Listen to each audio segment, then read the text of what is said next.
Boa noite, sejam todos bem-vindos a mais uma aula do nosso curso. E hoje nós falaremos na aula 7 sobre magnetismo, eletromagnetismo e mediunidade. O eletromagnetismo, ele é uma ciência que nasce por inúmeros experimentos, principalmente no século XIX, em que um físico chamado Ørsted e sua equipe desenvolveram e descobriram que quando passa uma corrente elétrica por um fio, em torno do fio forma-se um campo magnético. Isso acontece na natureza quando você tem carga elétrica em movimento, forma-se um campo magnético em torno do fio. E nesse experimento, eles utilizaram ímãs próximo ao fio. Imagine uma mesa e um fio perfurando a mesa na vertical, e eles colocando ímãs sobre a mesa ao redor do fio. Quando ligava a corrente, os ímãs se modificavam, se alteravam, na sua direção, indicando norte e sul magnético.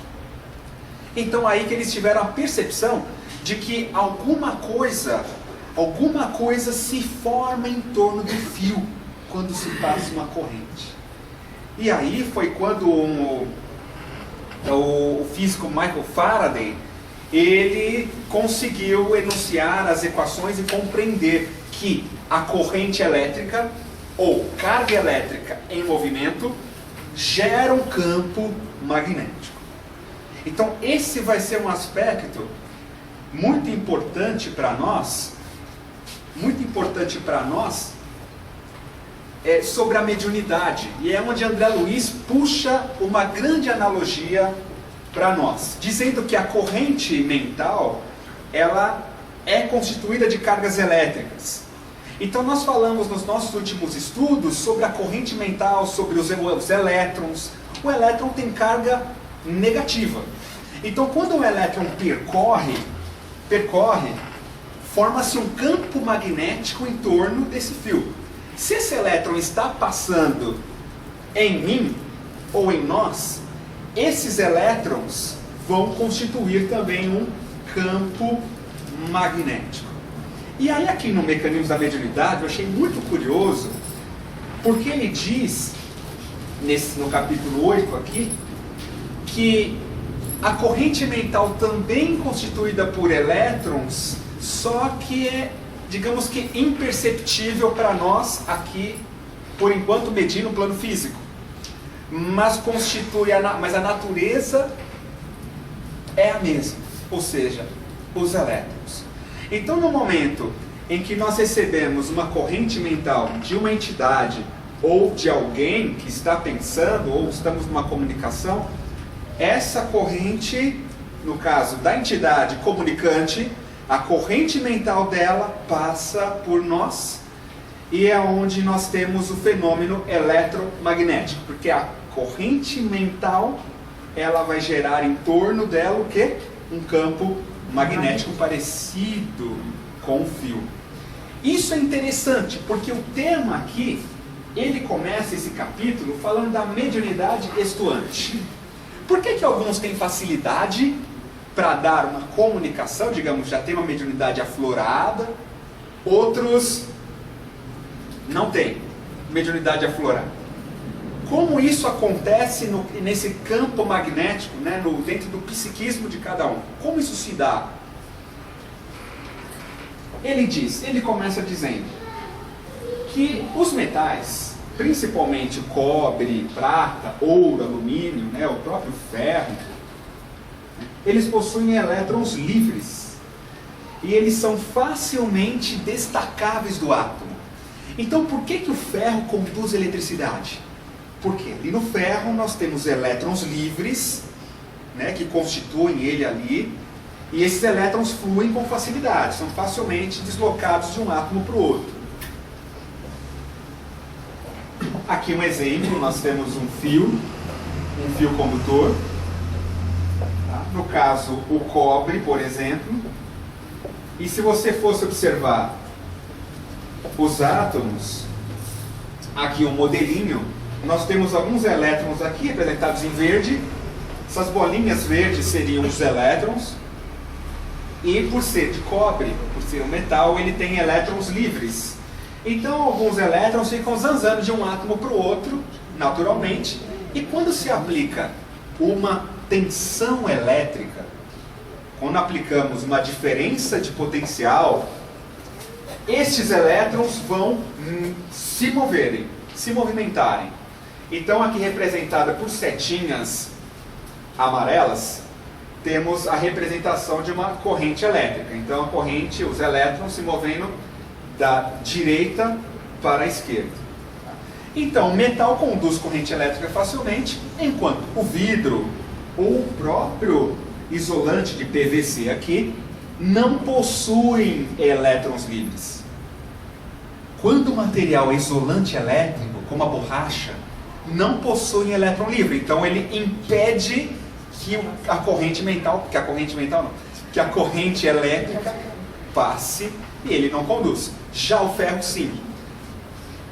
A partir dessa analogia, aqui um exemplo, né, André Luiz dá o exemplo no livro sobre a corrente elétrica em si.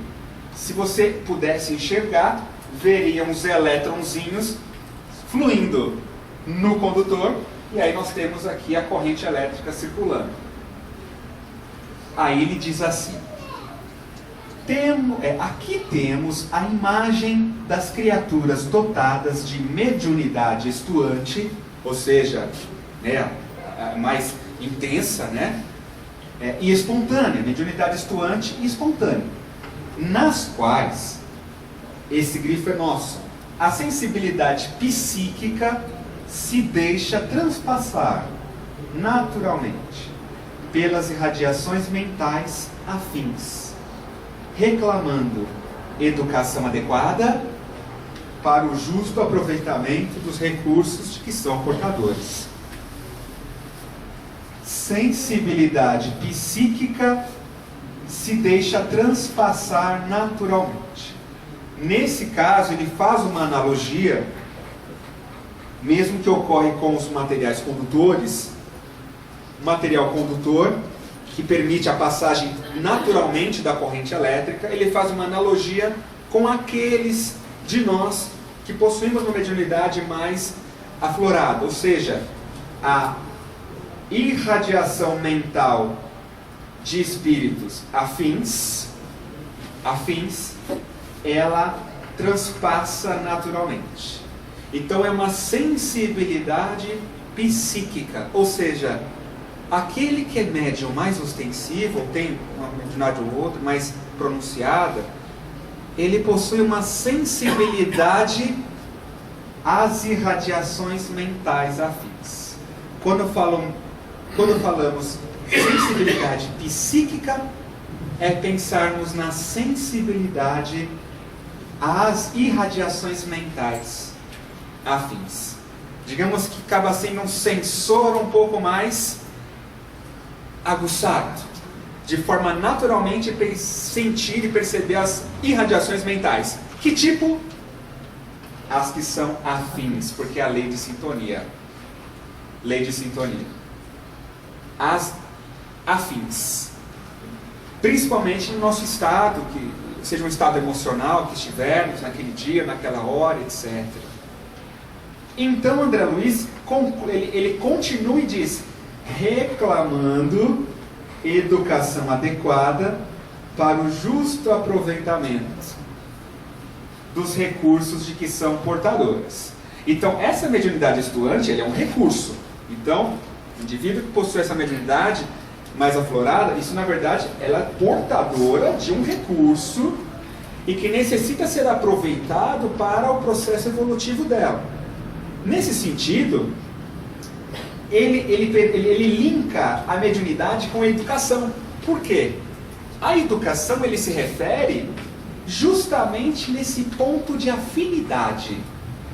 Afinidade por quê? Porque a afinidade é dada pela frequência. As partículas de sentimentos.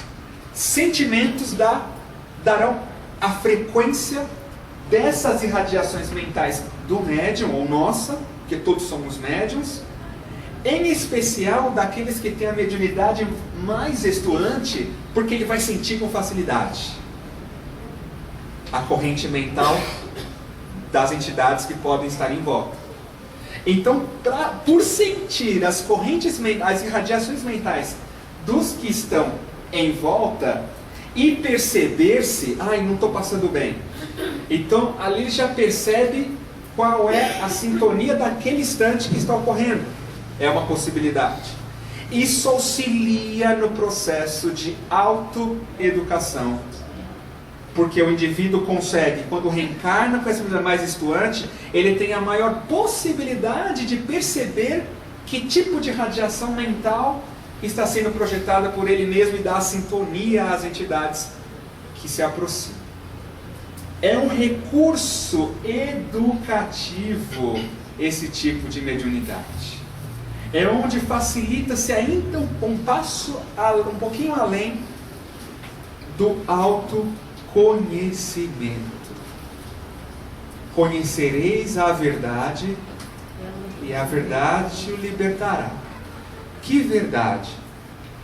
Qual é o conteúdo das leis de Deus, das leis morais que eu irradio? Porque é isso que vai me dar afinidade com aqueles com quem convivemos, encarnados e as diversas famílias desencarnadas. Esse é o link que André Luiz faz, que nós achamos muito importante. Para que se faça mais clareza em nosso tema, ele diz ainda: é imperioso incluir o magnetismo de modo mais profundo em nossas observações de limiar. Agora ele vai mergulhar, vai aprofundar um pouco, dizendo que para a gente perceber melhor, precisamos compreender o magnetismo, incluir não só a corrente elétrica, a corrente mental, ou a analogia que ele fez, simplesmente do material condutor ou material não condutor. A analogia que ele fez foi: material condutor facilmente conduz corrente. Então, um médium, um estuante, facilmente conduz radiação mental. Agora ele vai mergulhar, mostrar como isso acontece em nós. Primeiro, o planeta Terra, ele é um grande magneto. Ele é um ímã gigantesco. No núcleo da Terra temos ferro líquido, derretido, e pelo movimento que existe, que é o movimento de rotação, que é o movimento em torno do seu próprio eixo, ocorre o movimento dessas cargas elétricas do ferro ali, no centro da Terra, e em movimento ele vai gerar o quê? Vai gerar um campo magnético. Um campo magnético. Então, basicamente, é o polo sul magnético e o polo norte magnético. Tá? São trocados mesmo. O polo magnético da Terra é trocado ao polo geográfico. Tá? Então, se fôssemos observar a Terra sob essa ótica, ela é um ímã gigante nessa posição. E formam-se as linhas de campo, que vão contribuir, inclusive, para a formação da aurora boreal, e tudo, e várias coisas, e proteger o planeta Terra. Um ímã em si, ele apresenta um polo sul, e o polo norte dele, e as suas linhas de campo. Sabemos que quando aproximamos um polo sul do outro polo norte de um outro ímã, ocorre atração, polos contrários se atraem e se repelem se aproximar polos iguais. Então o campo que é formado ali vai promover a atração e repulsão, como muitos de nós com certeza já brincamos com o ímã. Da onde vem esse ímã? Da onde vem esse campo magnético? Dentro do material, no caso o ímã, ele possui elétrons. Elétrons, e sabemos que os elétrons estão em torno do núcleo, mas de forma parecida com os planetas em torno do Sol, eles apresentam um movimento em torno do seu próprio eixo. Assim como a Terra tem um movimento de rotação, o elétron apresenta também um movimento de rotação. Ele gira em torno do seu próprio eixo. E quando ele gira em torno do seu próprio eixo, ou melhor, isso está ocorrendo sempre, constantemente, vai criar um mini campo magnético, vamos dizer assim, um campo magnético miniatura, que nós vamos dar o nome de spin. Spin. O spin do elétron vai estar associado a esse campo magnético miniatura que ele gera por estar girando. Está clara a ideia? Então o elétron gira em torno do próprio eixo, forma-se essas linhas de campo magnético. Quando você junta vários ímãs, vários elétrons aqui, o que ocorre? Eles, cada um, estão girando, né, um momento de rotação, em uma direção diferente. Então o seu spin estará aleatório, todo espalhado, de maneira a se anularem-se um ao outro. Eles vão anular, não vai ter nenhum campo magnético residual. O que acontece? Quando você pega um ferro, um material de ferro, por exemplo, e você aplicar um campo magnético no átomo de ferro, o que vai acontecer? Todos os spins irão se alinhar. E aí você, por exemplo, uma chave de fenda, muito comum, a gente pega uma chave de fenda, vamos imantar essa chave de fenda.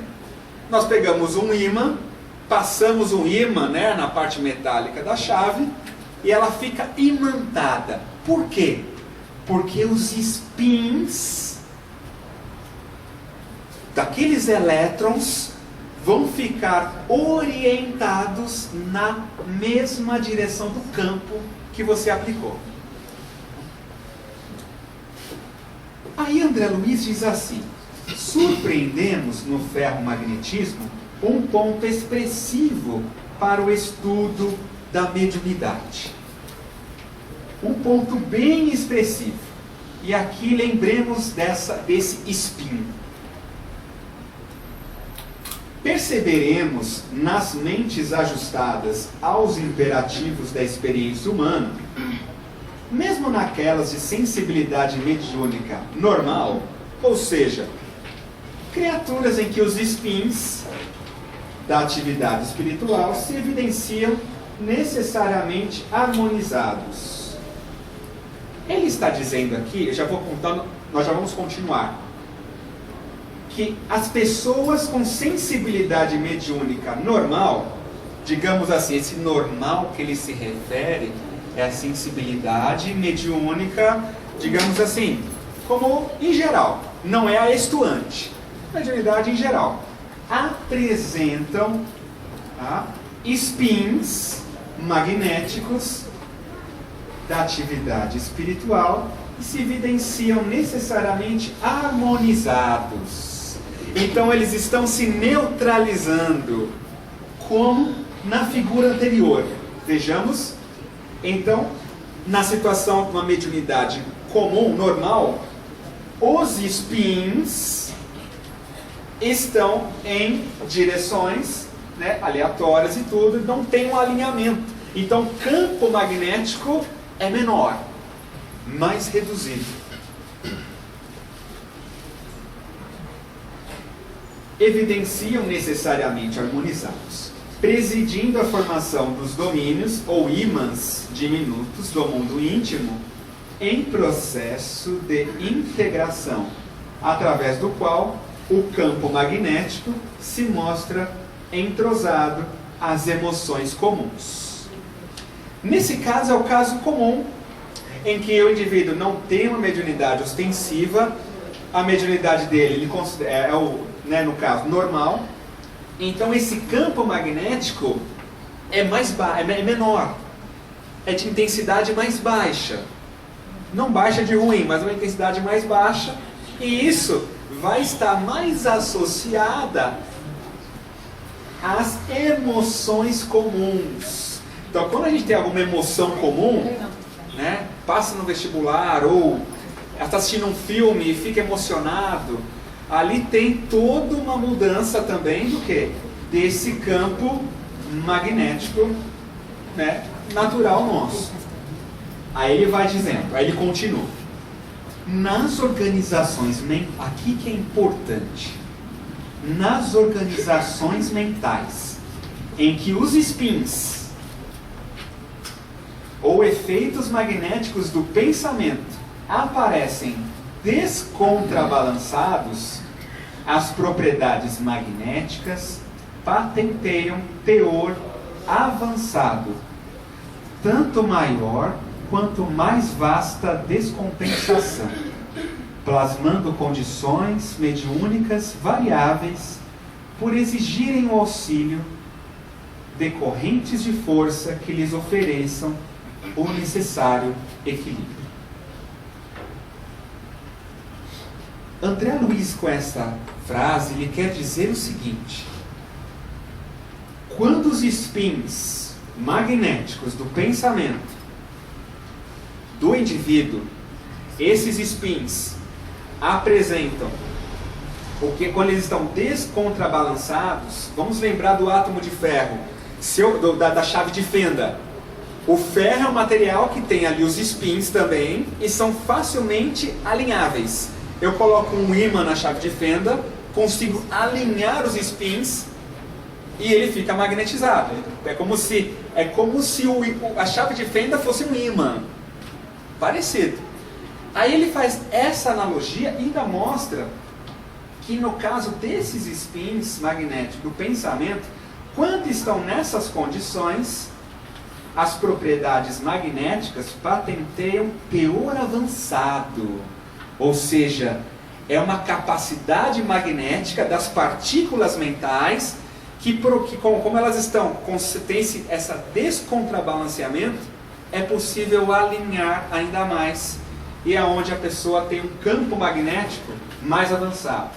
Tanto maior quanto mais vasta a descompensação, plasmando condições mediúnicas variáveis. Então, ou seja, são condições mediúnicas bem variáveis. Aí nós vamos ter os diversos tipos de mediunidade. Diversos tipos de mediunidade. Por exigirem o auxílio de correntes de força que lhes ofereçam o necessário equilíbrio.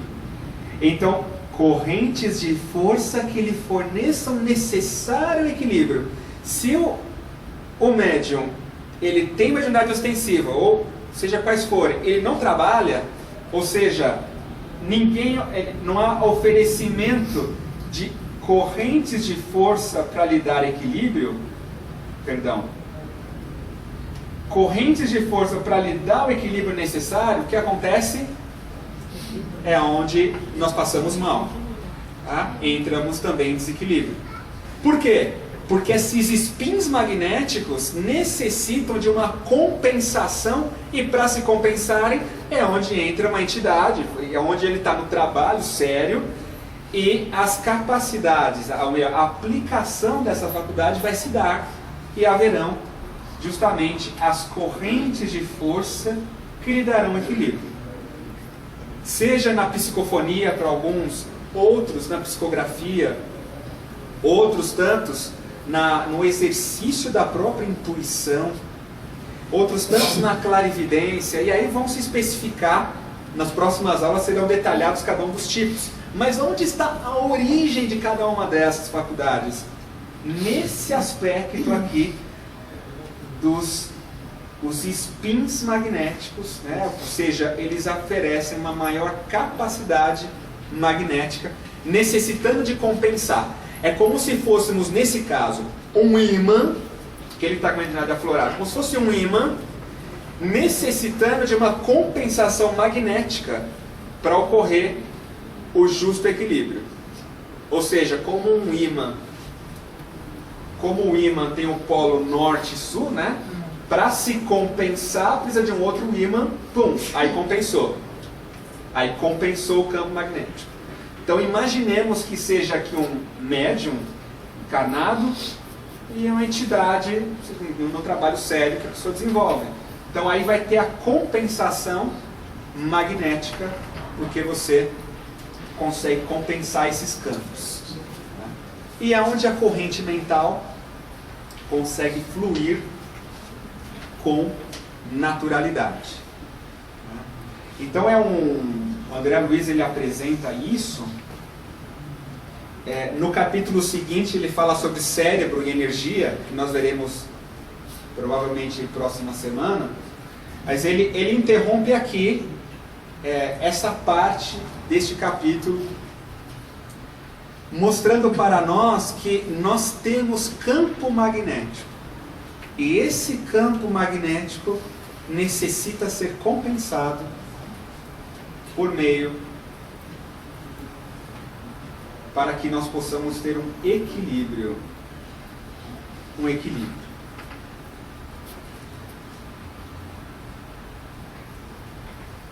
Isso acontece tanto para grandes almas que aceitam uma missão, né, de renúncia e abnegação nas esferas inferiores. Aí podemos ter vários exemplos de espíritos que vieram com mediunidade bem aflorada. Eurípides, Barçanufo, Francisco de Assis. Espíritos que já tinham um desenvolvimento moral forte e aceitaram por abnegação e renúncia, né? E nesse caso, aí permanecendo em posição de desnível, como também com as almas menos enobrecidas. Então, almas menos enobrecidas também podem ter esse campo magnético, esses spins, também descompensados. Nesse caso, que talvez nesse caso onde a maioria de nós nos incluímos nessa sala, nesse caso, porque, embora em outro sentido, segregados em aflitivo desajuste nas reencarnações reparadoras por se haverem onerado perante a lei. Então aqui é um outro caso, né? Então as almas que menos enobrecidas apresentam sim esse campo magnético mais pronunciado, só que nesse caso devido a aflitivos desajustes nas reencarnações reparadoras por se haverem onerado perante a lei. Então é uma reencarnação reparadora para aquele também. Reparadora para quem? Para ele mesmo. E aí é onde na missão desenvolvida junto à mediunidade vai ocorrer justamente essa harmonização e a conquista do equilíbrio. E aqui André Luiz ele praticamente finaliza esse capítulo, né? Um outro aspecto muito importante que gostaríamos de abordar é ainda sobre o cérebro e sobre a mediunidade. Estudos que foram apresentados nas últimas aulas referente à comunicação cérebro a cérebro, trazida no mecanismo da mediunidade, são desenvolvidos por muitos cientistas atualmente, e um deles está embasado, né, nessa comunicação cérebro a cérebro, também uma teoria chamada emaranhamento quântico da física, e que ela pode ilustrar muito o que André Luiz diz nos primeiros capítulos do mecanismo da mediunidade, de extrema importância. Então aqui, nessa teoria, acontece o seguinte: imaginemos um elétron com o seu spin, ainda dentro desse capítulo, do spin dele para cima, e uma outra partícula com o spin para baixo. Quando nós aproximamos essas duas partículas e elas interagem entre si, vai ocorrer uma vinculação entre elas. No momento em que nós separamos, elas permanecem vinculadas. e é quando nós dizemos que as partículas estão emaranhadas. De maneira que quando fazemos uma medida em uma partícula, a outra partícula é afetada instantaneamente. Instantaneamente. Mesmo estando a quilômetros de distância. Então, um estímulo, novamente, nessa partícula, a outra é afetada instantaneamente. Então, essa teoria, na década de 30, foi escrita, estudada por Einstein, vários cientistas, e abriu um grande viés, porque não se sabe como que isso era possível. Pela matemática, tudo certo. Mas como uma partícula pode saber o que está acontecendo com a outra, a quilômetros de distância? Então, um cientista, um físico chamado John Bell, postulou que existe uma realidade não local. Ele postula que o mundo real que conhecemos aqui, este mundo real que conhecemos, ele se apoia nessa realidade invisível que perdura além do espaço, do tempo ou da causalidade.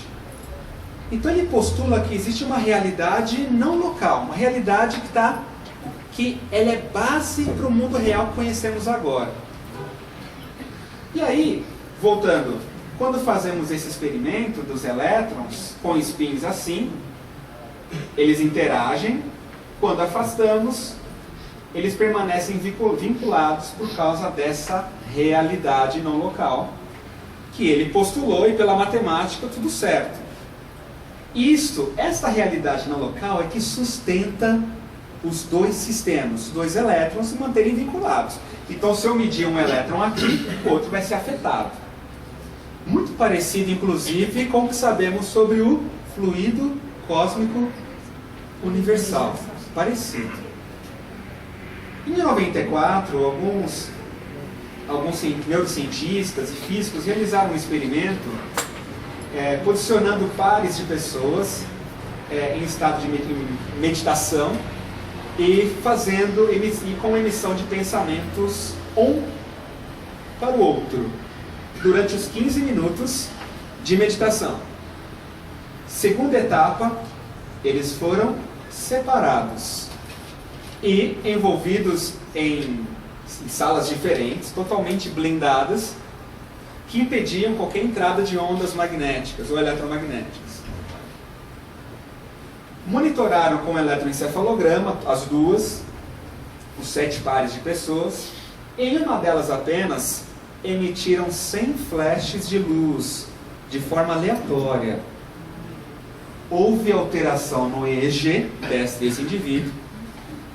No entanto, a outra, que nada sabia do que ocorria, teve seu eletroencefalograma também alterado. E quando compararam estatisticamente os dois, havia uma grande correlação entre eles no mesmo momento em que os flashes eram disparados. Então, o que os autores, eles no caso concluíram, isso aconteceu com alguns dos pares, não todos os 7, porque nem todos os pares conseguiram manter um estado de meditação adequado nessa primeira etapa, de mandar pensamentos um com o outro. E aí eles concluíram que um potencial evocado de um indivíduo foi transferido para o outro à distância. E aí até é muito interessante, porque quando você pensa em alguém, nesse caso, de acordo com a intenção que nós temos, isso pode... Nós sabemos pelo Espiritismo, pelas obras de André Luiz, que isso se dá. São as ondas mentais. A ciência atual, oficial, ela percebe essa realidade no local e evidencia para nós também um processo parecido. Aqui a gente traz uma analogia sobre Jesus quando lava os pés dos apóstolos. Quando ele lava os pés dos apóstolos, ele já havia ensinado sobre a humildade. Mas ele vai além, interage com cada um deles, lavando os pés, em uma atitude de servir, de humildade, de maneira a trazer um impacto maior nesse relacionamento com eles. E depois ele diz, na verdade vos digo que Não é o servo maior do que o seu senhor, nem o enviado maior do que aquele que o enviou. Se sabeis estas coisas, bem-aventurados sois se a fizerdes. Ele, através do exemplo, da prática, ele acabou com certeza impactando também o quê? A atmosfera mental desses apóstolos naquele instante. A atitude do exemplo funciona como aquela interação. Aqui foi um experimento, sala de meditação, né? Mas as interações, essa força de interação do pensamento, na atitude, na vivência da caridade, são irradiações de ondas curtas, como estudamos no nosso estudo de semana passada. Ondas curtas do ato de caridade. Não há como deixar de ocorrer o vínculo quando desenvolvemos uma atitude de caridade. Cria-se um vínculo, e esse vínculo pode ser percebido por alguns experimentos. Como este outro experimento, em 2005,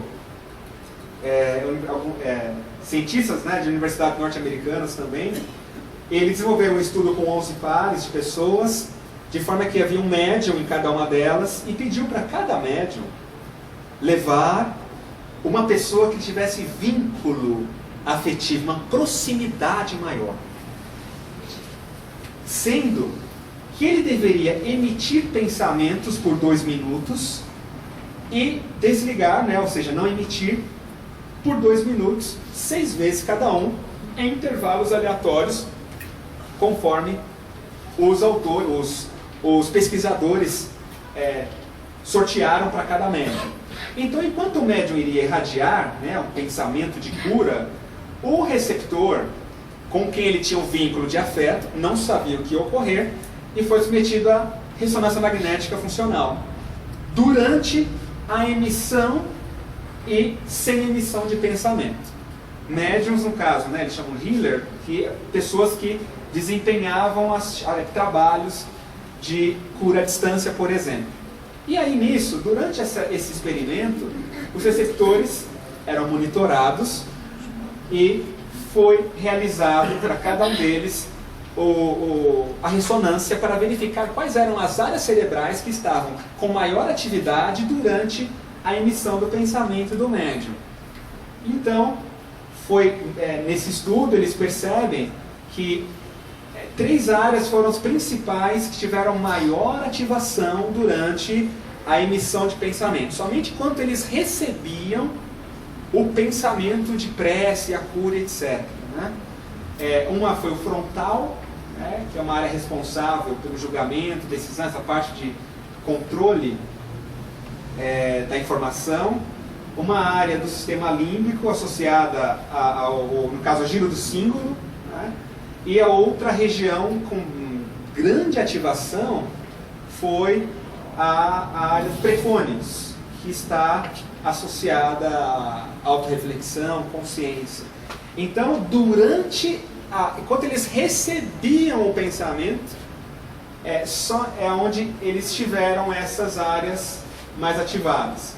Então, ficam as perguntas atuais. Será o cérebro de natureza quântica em nível macroscópico? Ou seja, no momento em que nós pensamos em alguém, ou fazemos uma prece intercessória por alguém que nós temos um vínculo de amor, de afeto, a outra pessoa, ela pode ter, no caso, áreas cerebrais com maior atividade decorrente a essa emissão de pensamento. Então, isso é importante porque constitui um mecanismo da mediunidade sendo estudado pela ciência nesse instante. E aonde André Luiz, ele afirma para nós que o pensamento, a formular-se em ondas, age de cérebro a cérebro, quanto a corrente de elétrons, de transmissor a receptor em televisão. Algumas pessoas terão uma facilidade maior de sentir esse pensamento chegando, né? Que aí é a mediunidade estuante, como no início do nosso estudo. Outros de nós podemos não perceber naquele instante, mas nós vemos que esta frase de André, escrita por André Luiz em 59, hoje, com alguns estudos, está sendo mostrada através da neuroimagem, por exemplo, aqui. Então nós temos 3 minutos, 5 minutos para perguntas.